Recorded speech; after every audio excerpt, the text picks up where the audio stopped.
So, I thank God for all of you. I first want to recognize and honor my Lord and Savior Jesus Christ. That's first of all.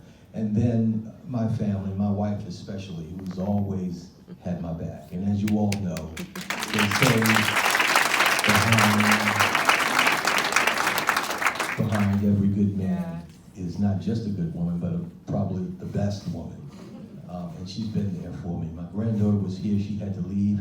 And also my cousin is here, who is very dear to me, Audra, and she flew in just for this occasion, so we thank her so much. I want to thank my PRM family, especially PRM EX and all of those that I serve with there. My executive director could not be here today because of other family matters, but our executive director, Heather Torres, who just spoke, she is here. So we thank her for emceeing this great occasion. I thank my church family who came with me today, and we thank God for them. All of the associate pastors, my pastor, his wife, my first lady. We thank my Bible college and seminary. The president was here, the vice president, as well as the registrar. So we thank them for serving alongside of me as well.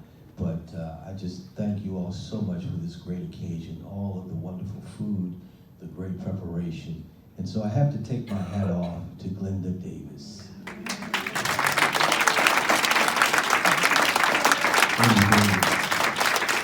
She's the GSO, she's the General Services Officer for the PRM Bureau, and she had it on her mind to put this great occasion together, and she had a lot of people come alongside of her for sure, but she laid the plans and laid the foundation for this affair, and so I want to thank her. And so something special is supposed to arrive for her today. It has not shown up yet, but hopefully before the end of the day, it comes. But I want to say this. When I first came to the State Department as a contractor in 1991, one of the people that I thought could be here, but she's ill. Her name is Dorothy Hugie. She couldn't come today, but she sent her love. But alongside her and the government supervisor that I had at that time, who mentored me, is Lester Van Buren. And Lester, raise your hand, Lester. Him and the beautiful wife are here. Lester, he took me under his wing when I first came here, and I arrived here without a clearance. So many of you know what that's like, right?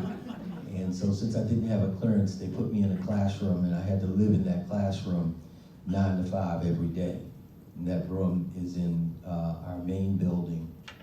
And if you ever want to go by and see it, I don't know if it's still there, room 3333. So everyone who came through State Department, you had to come to my class. And so I just wanted to share a story with you. Somebody even mentioned to me that there were a number of Bob Frankses. And so even here at State Department, there's another Bob Franks, but he is in diplomatic security. And that's not even his real name. But he changed his name to Bob Franks. I don't know why that was. So his wife, she had to, of course, she was an employee, she had to come to my class, and so she called on the phone to find out what the class was about. And when she called, she said, hello, and I said, hello. She said, who is this? And I said, this is Bob Franks. She said, yeah, right. So she said, I'm not coming to that class. You're not gonna fool me. And she hung up the phone.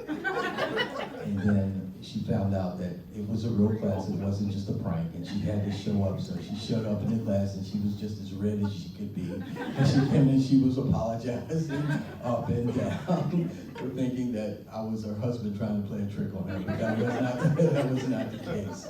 But he and I, her husband, we've exchanged many emails, because many of you, even in this room, have sent emails to him thinking that it was me. And then he would send an email to me, and he said, you know, this is for you. And I said, okay.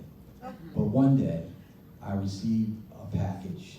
It was in a brown wrapper. It was tied just with regular cord, and it showed up in my office in SA1, and somebody placed it on my desk.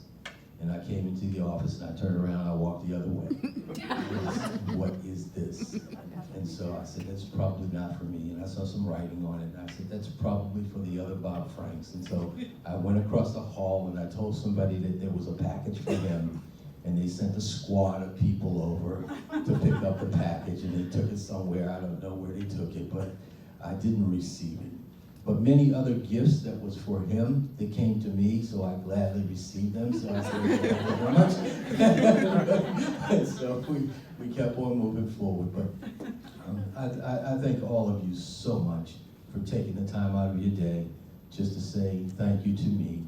And I've loved the service here in PRM. I've served probably everyone in this room at some point in time, and many of you have spoke to that. It will not create a void. We have some people in the pipeline who are coming to stand by you and hold your hand and point and click and shoot for you. So don't fret yet. So they're on their way. In fact, I've spoken to these people, and I'll be talking to them in the evening hours even, just sharing some of the information that I have about the Bureau and some of the information that I have about you. So